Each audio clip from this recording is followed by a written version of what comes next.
Hello everyone, today I will show you how to fix app names not showing up on iPhone. And here's how it is done. Restart iPhone.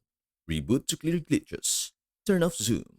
Go to settings, accessibility. Set display to standard. Settings, display and brightness. Display zoom, standard. Check focus mode. Settings, focus, disable any active mode.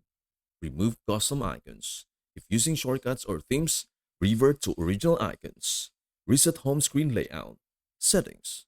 General. Reset. Reset home screen layout. Update iOS. Settings. General. Software update. And that is everything you need to know about how to fix app names not showing up on iPhone. Before we end, may I humbly ask you a favor? Please do like, share, and subscribe to our channel. This means the world to us. Thank you so much for watching. We hope to see you in our next video.